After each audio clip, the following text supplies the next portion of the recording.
Haleluya, puji Tuhan. Mari, saya tidak melanjutkan dulu sementara saudara untuk ketujuh gereja. Kita akan baca Ibrani pasal 2 ayat 10, ayat 14 dan 15. Ibrani 2 ayat 10, sebab memang sesuai dengan keadaan Allah yang baginya dan olehnya segala sesuatu dijadikan, yaitu Allah yang membawa banyak orang, dalam bahasa Inggris banyak anak-anak, ya, kepada kemuliaan, juga menyempurnakan Yesus yang memimpin mereka kepada keselamatan dengan penderitaan. Ayat 14, karena garis bawah ini, anak-anak itu adalah anak-anak dari darah dan daging. Maka ia, maksudnya Yesus, juga menjadi sama dengan mereka dan mendapat bagian dalam keadaan mereka, supaya oleh kematiannya ia memusnahkan dia, yaitu iblis yang berkuasa atas maut. Ayat 15, dan supaya dengan jalan demikian ia membebaskan mereka yang seumur hidupnya berada dalam perhambaan oleh karena takutnya kepada maut. Saudara, ayat ini luar biasa.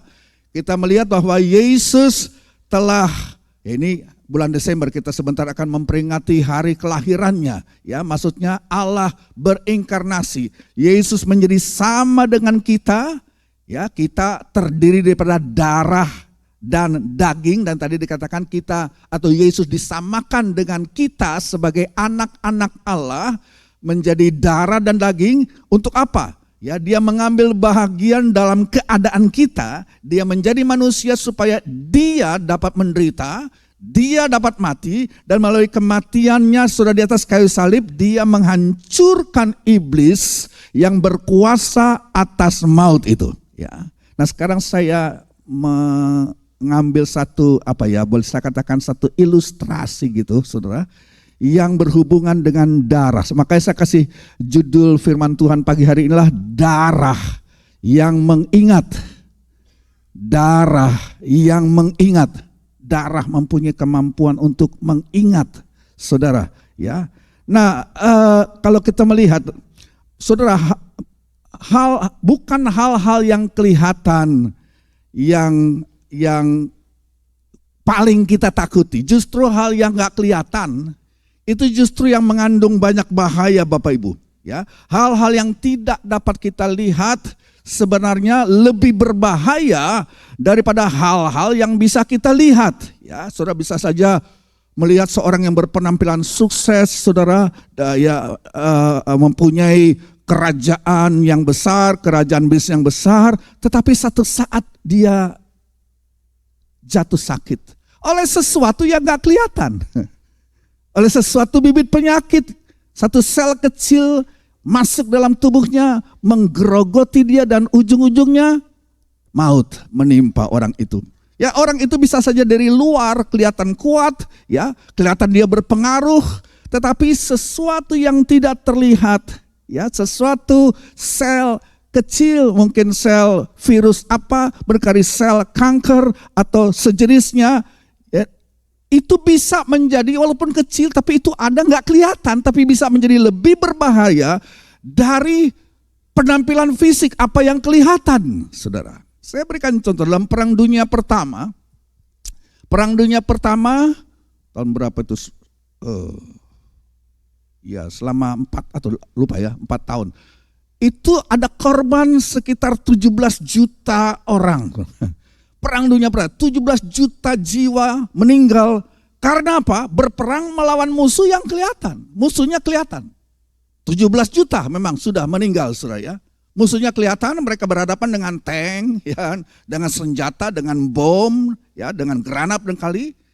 Tetapi perhatikan, 1 tahun setelah selesainya Perang Dunia Pertama, itu bilang saja tahun 1918, dunia atau mungkin khususnya Eropa ditimpa oleh satu wabah besar. Itu wabah gak bisa dilihat. Kayak pandemi corona aja, saudara, kita gak bisa lihat. Tapi itu mematikan, namanya flu Spanyol. Flu Spanyol, sudah bisa Google dan melihat. Itu melanda Eropa, bahkan katanya melanda seluruh dunia, menewaskan lebih daripada 17 juta orang yang yang merupakan korban daripada perang dunia pertama. Minimal 25 juta orang mati saudara dalam wabah besar flu Spanyol. Ini virus yang tidak terlihat, ya. Ada ketambahan 8 juta lebih jiwa yang oleh karena virus yang tidak terlihat membuat mereka mati. Saudara, ya. Musuh ini tidak terlihat, ya. Lebih berbahaya dibanding musuh yang terlihat di dalam peperangan, ya. Nah, saya mau berpikir begini, saudara. Ya. Ini mungkin sedikit ada hubungan dengan dunia kedokteran yang sudah mengerti sedikit mengenai virus dan antibodi dan sebagainya. Saudara, di dalam tubuh setiap manusia, dalam tubuh setiap orang, ya, ada satu sistem dalam tubuh kita yang nggak tidur. Dia terus bekerja, dia terus berjuang siang malam, saudara. Sistem ini berperang siang malam, saudara, untuk saudara, ya.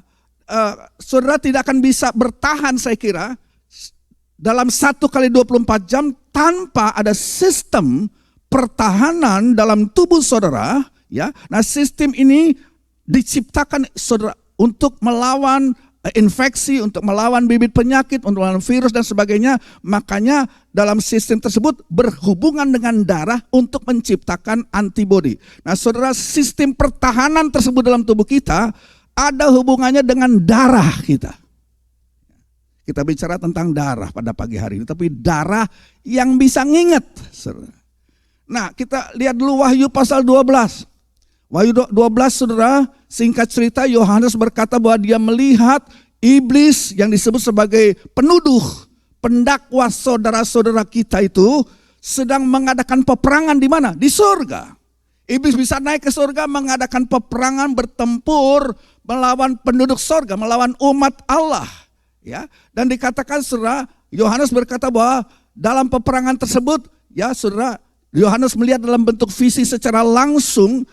Dia katakan, saya melihat pemimpin surgawi, pemimpin yang disebut sebagai pemimpin keselamatan kita, itu maju ke depan, maju berperang, ya. Dan dikatakan bahwa mereka mengalahkan iblis itu oleh apa? Oleh darah anak domba dan oleh perkataan kesaksian mereka. Jadi kalau kita mungkin terapkan juga dalam tubuh kita ini, ya saudara. Saudara, begini, kita anak Tuhan, kita bisa menang karena darah Yesus. Karena peperangan yang terjadi di surga mengalahkan biang keroknya segala sakit, penyakit dan kejahatan, itulah iblis. Dan itu dikalahkan dalam peperangan itu oleh di bawah pimpinan Yesus Kristus, penghulu kapten keselamatan kita.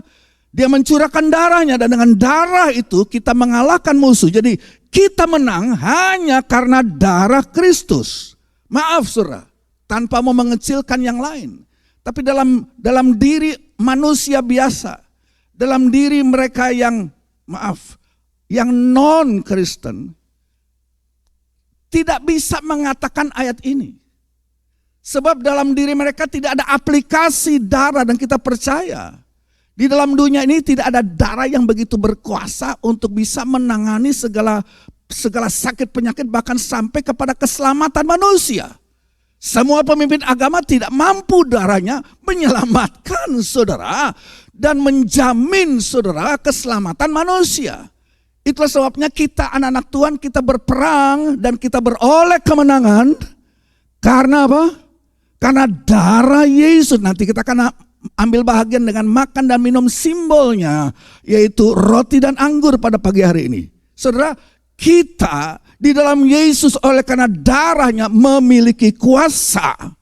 Ya, ada kuasa dalam darah Yesus untuk melawan iblis. Dan iblis adalah biang kerok daripada segala yang negatif, segala yang jahat, segala sakit penyakit dan akhirnya maut itu. Tapi itu dikalahkan oleh darah Yesus. Saudara, kita yang mempunyai, saya katakan kita ada garis darah dalam diri kita. Ya, dalam diri setiap orang percaya ada garis darah, ya, mengalir dalam nadi kita juga darah dari Yesus yang sudah memberikan darahnya kepada kita, sehingga kita mempunyai kemenangan. Yang percaya katakan amin. Itulah sebabnya sebulan sekali kita diingatkan kembali untuk makan dan minum tubuh dan darah Kristus, sebab di sini ada kuasanya. Di sini ada kemenangan oleh karena darahnya, Bapak Ibu. Nah, kembali dalam ilustrasi saya ini. Para dokter dan ilmuwan, ya, kalau mereka menemukan satu penyakit, bilang saja umpamanya sel kanker umpamanya, atau penyakit apapun yang mematikan, seperti yang kita sudah lihat 4 tahun yang lalu atau 3 tahun yang lalu dengan pandemi, saudara. Nah, mereka akan pergi ke laboratorium dan mereka akan menaruh itu bibit penyakit, mereka keker di bawah mikroskop, saudara, kan begitu. Mereka mulai mempelajari sel-sel yang merupakan bibit penyakit tersebut, dan saudara, mereka mencoba menemukan melalui pemeriksaan mereka di bawah kaca mikroskop yang namanya nanti antibody. Ya. Itu saya kira sudah gak asing lagi, saudara, kita pernah mengalaminya semua. Ya. Nah, kalau mereka menemukan sesuatu yang bisa menghentikan penyebaran, ya saudara, sel berbahaya, ya, maka mereka melangkah berikutnya bagaimana antibody yang sudah diciptakan itu dapat dimodifikasi untuk bisa dimasukkan dalam tubuh manusia dan menyerang bibit penyakit tersebut, ya. Itu yang kita sudah alami juga. Dan orang-orang ini, orang-orang pintar ini, para dokter dan ilmuwan itu, mereka berusaha keras, ya, dalam pandemi yang telah lalu. Luar biasa sih usaha mereka, dalam jangka waktu mungkin 2 tahun mereka sudah bisa menciptakan vaksin itu, ya. Tapi sebenarnya saudara, untuk bisa menemukan vaksin itu bisa makan waktu lama, bertahun-tahun, mungkin juga sepanjang hidup para ahli itu sendiri untuk menciptakan vaksin, ya. Mereka tidak bisa mengecilkan diri mereka, kemudian masuk di bawah mikroskop langsung berhadapan dengan bibit penyakit kanker, dengan bibit virus penyakit apa. Ya, maunya sih seperti itu, saudara. Datang langsung mengalahkan penyakit itu. Tapi mereka tidak bisa melakukan itu dengan mengecilkan diri mereka, bawa pedang lantas perang melawan bibit penyakit di bawah atau di alam mikroskopik, saudara, ya. Gak bisa.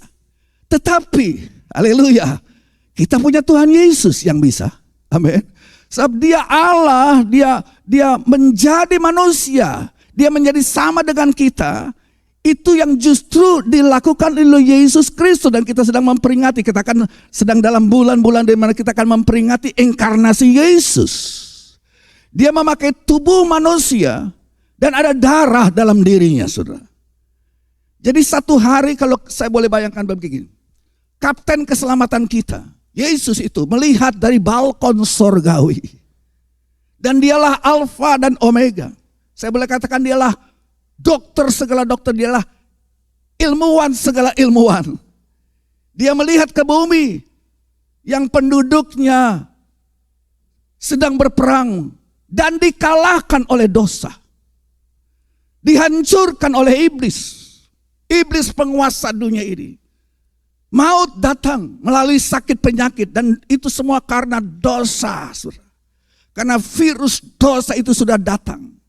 Nah, ketika pemimpin atau kapten keselamatan kita melihat musuh itu sepertinya menang dan tidak ada harapan dalam kehidupan manusia, Bapak memberikan perintah kepada anaknya, anakku, kamu turun. Kamu turun dan bawa misi ini. Ya. Nah, saudara, Yesuslah anak yang taat, dan dia katakan, siapa Pak? Dan saudara, saya boleh gambarkan bagaimana Yesus melepaskan jubah keilahiannya, sebab Yesus itulah Tuhan. Dia merendahkan dirinya. Dia memakai tubuh manusia tanpa meninggalkan kealahannya. Dan kita ingat Ibu Maria yang diurapi Roh Kudus. Ibu Maria melalui Roh Kudus seperti memberikan tubuh fisik bagi Yesus. Dan makanya kita sebut Yesus lahir dari seorang perawan. Maksudnya apa? Yesus lahir dari perawan Maria, maksudnya apa? Itu berarti bahwa darah dalam tubuh Yesus bukan dari Yusuf.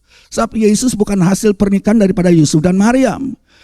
Yesus lahir karena dilahirkan oleh perawan Maria. Artinya darah Yesus bukan berhubungan dengan darah Yusuf, tapi Maria cuma dipinjam rahimnya oleh Roh Kudus, dan di rahim Maryam dibentuklah tubuh Yesus, tapi darahnya bukan dari Yusuf, itu dari bapaknya, Bapa sorgawinya. Darah Allah yang kudus, darah Allah yang mulia, darah Allah yang berharga mengalir dalam urat nadi Yesus itu dari bapaknya. Ya. Makanya tadi kita sudah baca di pasal 2 Ibrani 14, aku akan menjadi seperti mereka sehingga aku bisa berperang, saudara. Jadi saya mau bilang begini, Yesus bilang begini, aku akan menjadi seperti mereka, mengambil tubuh dan ada darah dalamnya, supaya aku bisa berperang bagi mereka melalui darahku. Makanya darah ini sangat penting, sangat-sangat penting. Kita tidak mungkin akan melupakan darah Yesus, Bapak Ibu. Sebab disitulah letak kemenangan kita, saudara. Ya. Nah, saudara, kita melihat tiba-tiba Allah yang Maha Kuasa itu, ya, seluruh keilahiannya, seluruh kepenuhan ketuhanannya, dia hadir secara fisik, secara jasmani di dalam oknum yang bernama Yesus Kristus. Dan selama 30 tahun dan 3,5 tahun terakhir pelanannya dia berjalan-jalan dalam tubuh fisik sama seperti tubuh saudara, ya tingginya mungkin, ya nggak tahu, tinggi orang Israel kurang lebih sama lah dengan postur tubuh saya barangkali, walaupun Yesus lebih gede lah badannya, terlalu kurus kalau buat saya, saudara.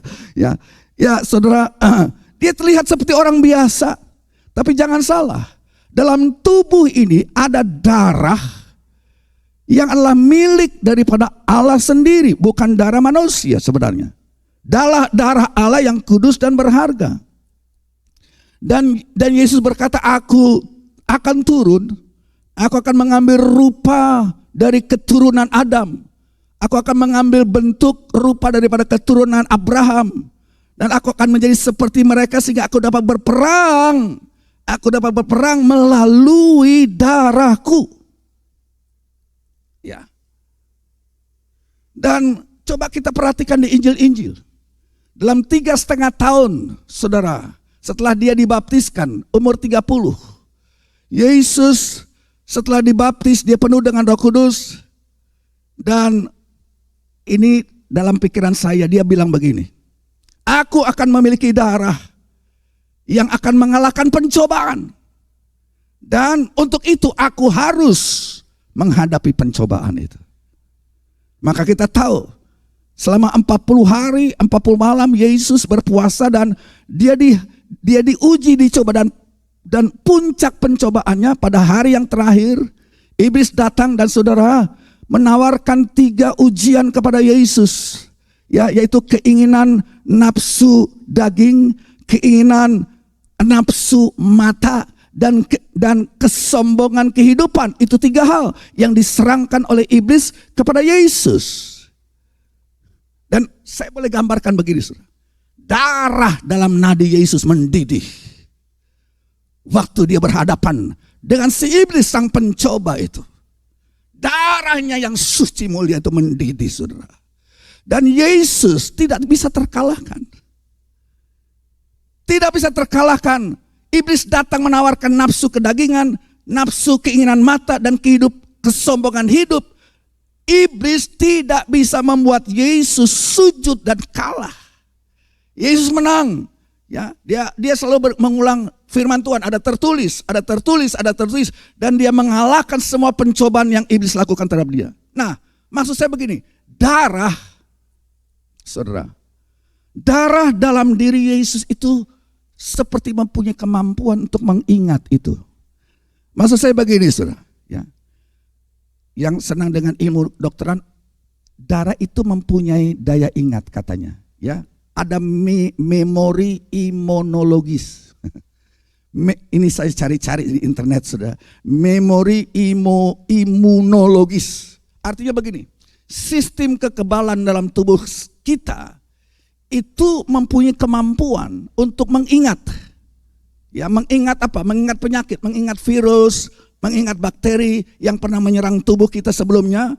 Dan ada komponen di dalam darah kita, ya, yang yang nanti membentuk sistem imun tubuh itu, mereka memiliki mekanisme untuk bisa mengingat. Ya, ini Ibu Nina bisa menjelaskan lebih jelas nanti. Ya. Ya, saya bukan dokter soalnya.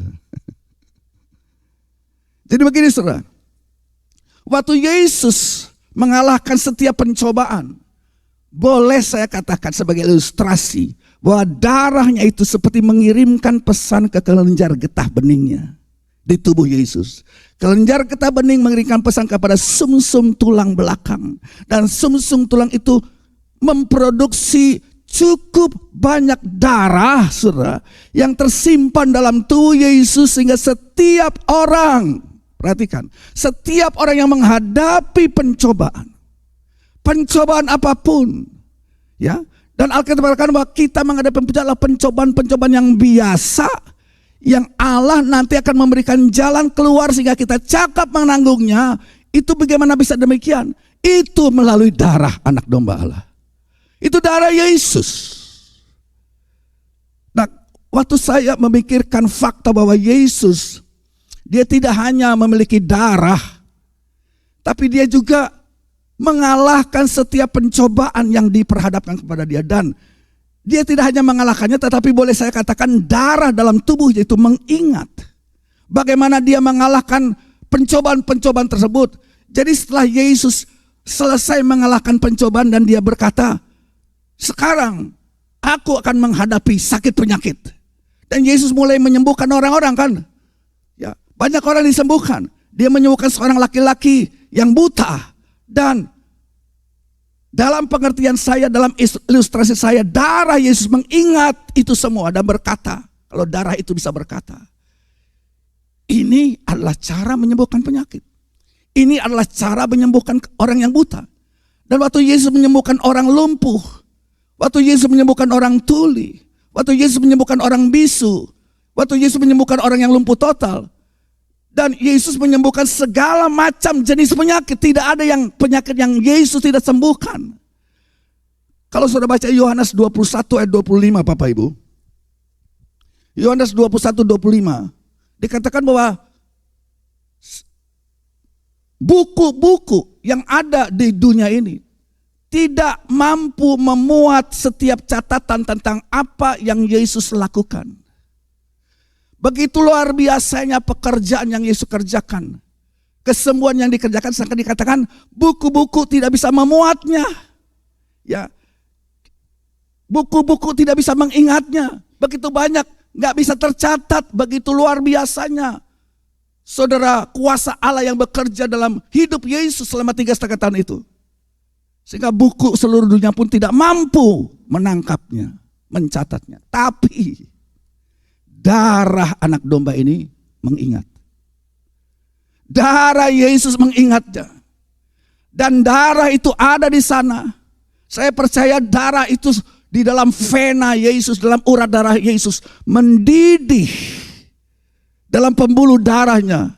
Dan itu mulai mencatat dan mulai mengingat serta merekam semua kesembuhan-kesembuhan yang terjadi. Maksudnya apa? Supaya nanti kita pun di zaman sekarang ini, waktu kita bersentuhan dengan darah anak domba Allah, haleluya, kita juga bisa terima kesembuhan. Percaya gak saudara? Ini secara ilmu pengetahuan kedokteran saudara, ini merupakan ilustrasi saja buat saya saudara. Ya, darah itu mengingat. Ya, waktu Yesus mengalahkan pencobaan dari iblis yang tiga macam itu tadi, saudara. Darah itu mengingat bagaimana Yesus melakukannya. Bagaimana Yesus mengalahkan penyakit itu. Darah itu mengingatnya bagaimana dia mengalahkan semua ujian, pencobaan dan segala sakit penyakit. Dan saudara, datanglah saat yang dimana Yesus berkata, aku sekarang akan datang. Yang menjadi musuhku adalah maut. Aku akan menghadapi maut. Dan sudah tahu kisahnya? Minimal dalam Alkitab ada 2 atau 3 kali sudah Yesus membangkitkan orang yang sudah mati. Yang pertamalah anak Yairus. Anak perempuannya ini saudara, seorang gadis baru saja meninggal, masih tertidur atau terbaring di atas tempat tidur. Dan orang-orang ramai meratapi dia, dan Yesus diundang oleh Yairus masuk ke kamar itu. Dan Yesus mengusir orang-orang yang tidak percaya itu keluar dari kamar. Dan Yesus bersama dengan perempuan itu, dan Yesus menatap perempuan itu dan berkata, ya, hai anakku, hai perempuan, bangkitlah. Dan perempuan itu bangkit, saudara. Itu tercatat dalam Alkitab, dalam Injil-Injil. Tadinya terbaring, terbujur, kaku, sudah barusan mati. Ya, itu tempat tidur kematian, dia baru saja meninggal. Tetapi saudara, waktu Yesus berkata, hai wanita, anak muda, hai anak perempuan, bangkitlah. Saudara, dalam pemikiran saya, darah Yesus dalam tubuhnya itu mengingat. Ya, Yesus membangkitkan orang mati, oke. Dan kalau darah itu berbicara, kita akan membutuhkan hal tersebut di masa depan. Kalau nanti ada kebutuhan orang dibangkitkan, darah itu mengingat. Jadi, saya pakai istilah begini, catat di kelenjar getah bening, simpan informasi tersebut. Ini secara kedokteran dalam tubuh kita dibuktikan, itu ada. Dan kalau Yesus nanti berhadapan dengan kematian lagi, ya udah tahu caranya, gitu kan saudara. Jadi saudara, pada satu saat Yesus berjalan dan sekarang menghadapi sesuatu yang lebih parah. Tadi kematian yang baru terjadi, sekarang dia berjalan, ada rombongan orang mau menuju ke kuburan. Gak tahu sudah berapa jam, sudah lama, mungkin sudah 1 hari berkali ya, minimal 1 hari saudara. Anak muda ini mati, anak muda dari Nain. Nah kita tahu bagaimana Yesus menghentikan, menyetop keranda berisi mayat pemuda itu. Dan singkat cerita saudara, oleh pada kuasa dalam dirinya, dan ini seperti diingat oleh darah itu. Yesus membangkitkan sesuatu yang lebih parah, sebab ini anak sudah tidak seperti perempuan anak perempuan Yairus yang baru mati. Ini mungkin minimal 1 kali 24 jam sudah mati dan sudah naik kereta jenazah menuju ke pekuburan. Kan lebih parah. Tapi Yesus menyetopnya dan membangkitkan anak muda Nain. Saya gak bisa bayangkan saudara ya. Orang lagi gotong, ya, mayat itu tiba-tiba Yesus stop dan mayat itu bangkit berdiri dan ngomong. Itu yang gotong mayat itu kayak apa, dilepaskan sampai kabur semua saudara ya. Mungkin itu yang terjadi, saya nggak tahu, memang tidak tercatat dalam Alkitab. Tapi bayangkan itu terjadi saudara, oleh kuasa yang ada dalam diri Yesus. Itu janda Nain, anak dari janda Nain. Dan saudara,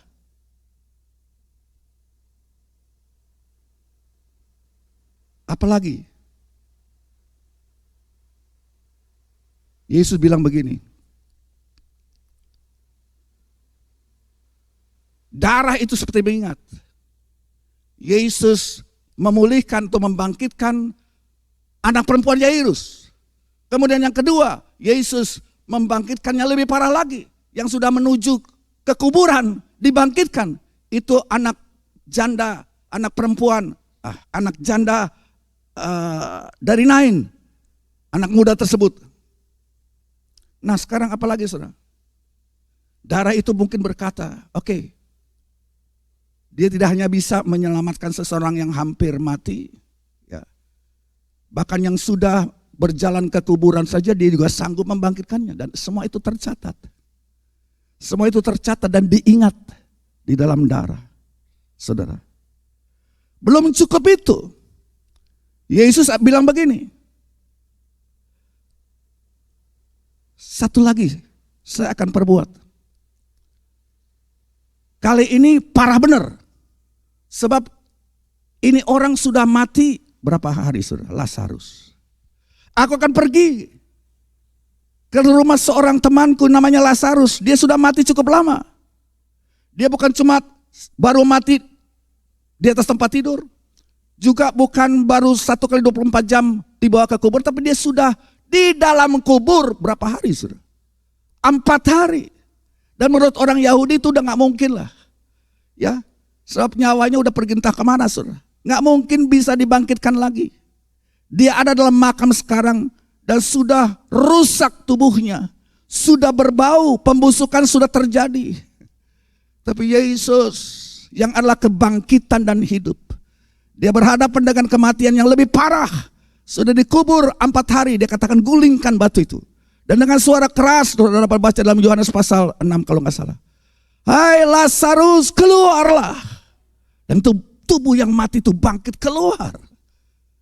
Keluar.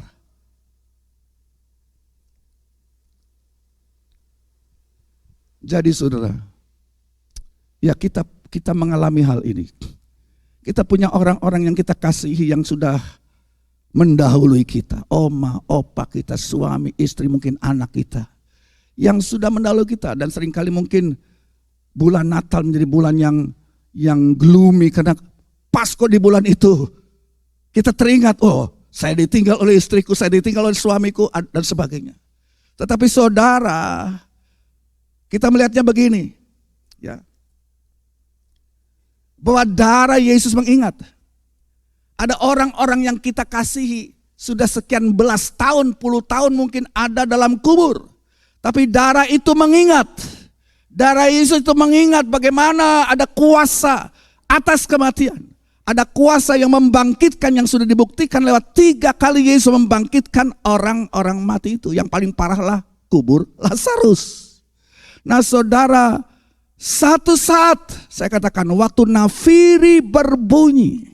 Nafiri yang ke-7, nafiri yang terakhir pada saat Yesus datang pada kali yang kedua. Maka saya yakin mereka yang sudah disucikan oleh darah Yesus akan mendengar kembali suara itu. Keluar, bangkitlah, berikan kemuliaan bagi Tuhan. Ini Tuhan yang luar biasa saudara.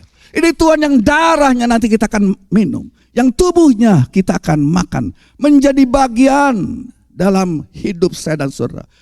Ini darah yang mengingat.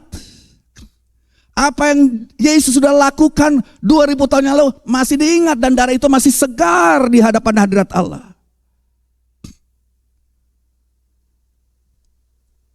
Jadi kembali lagi kepada ilustrasi saya. Yesus seperti berkata begini, oke. Atau darah Yesus seperti berkata begini, oke, kita sudah belajar banyak hal. Kita sudah banyak memiliki data yang tersimpan ya di dalam diri kita. Jadi kalau ada anak-anak Tuhan, orang percaya yang mengalami ujian dan pencobaan seperti yang Yesus alami 2000 tahun yang lalu,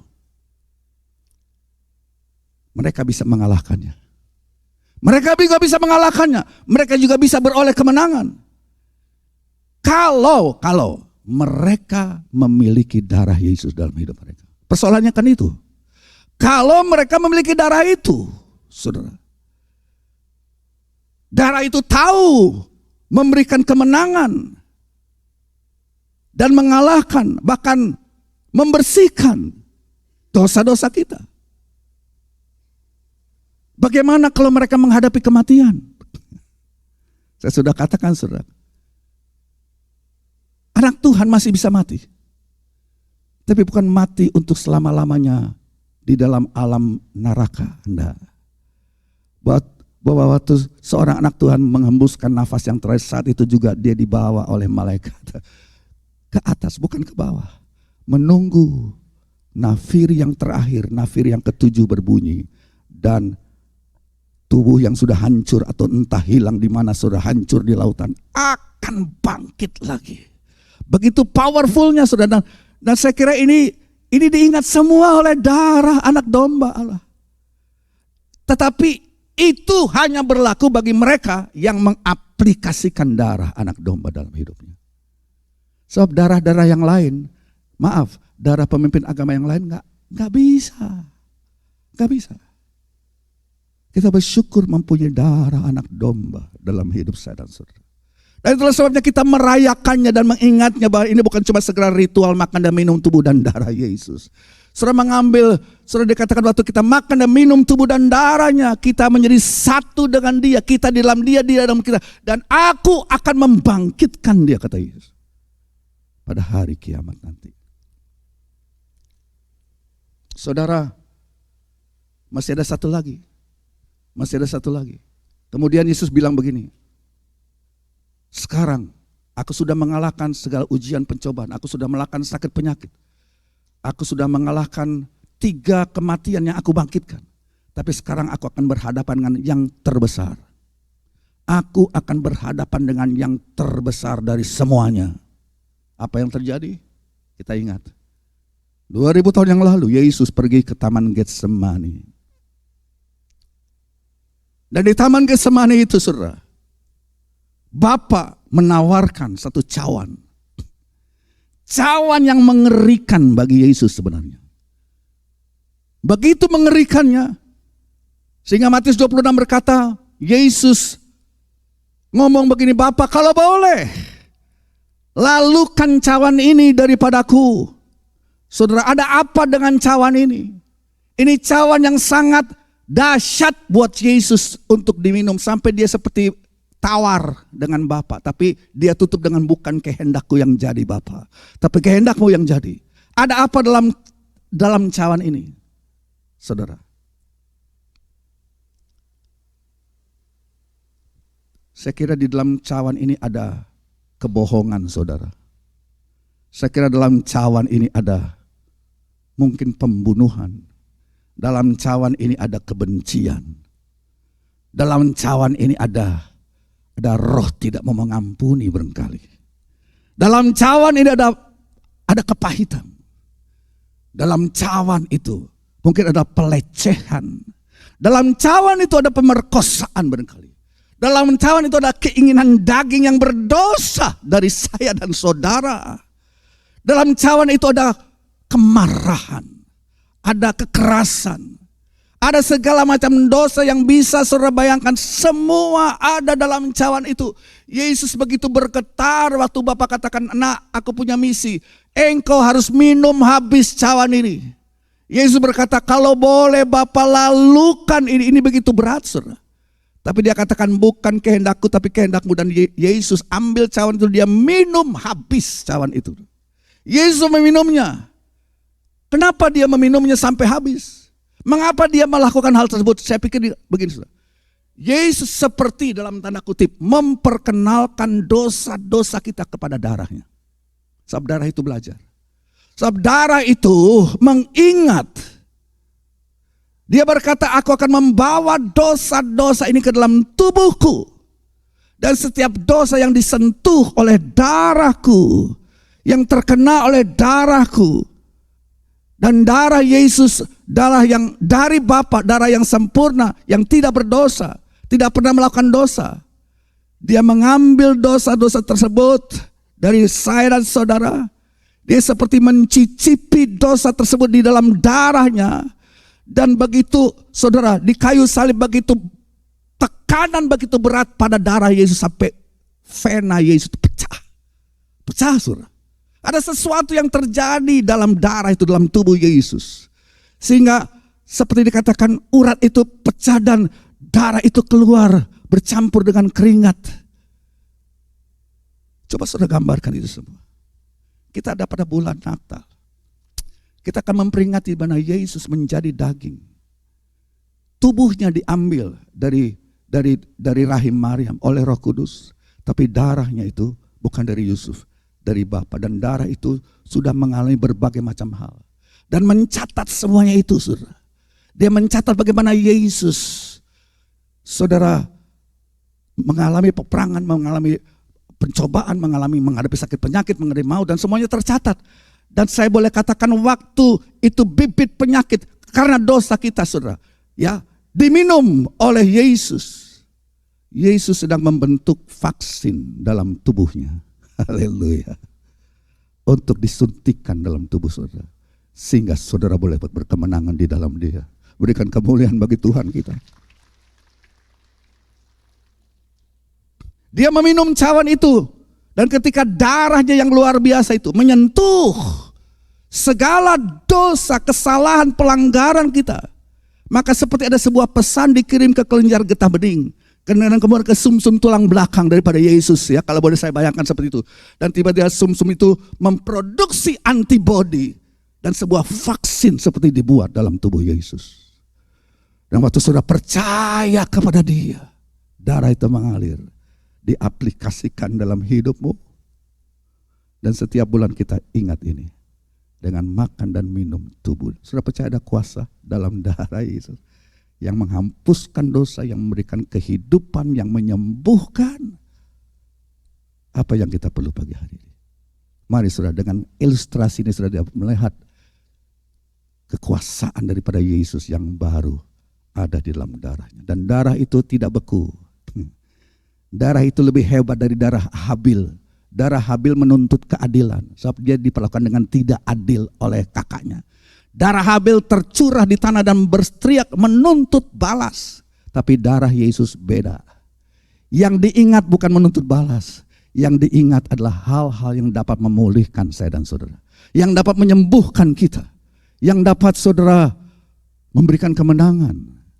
Mari saudara datang kepada Tuhan pagi hari ini. Saya tidak panjangkan firman Allah. Mari kita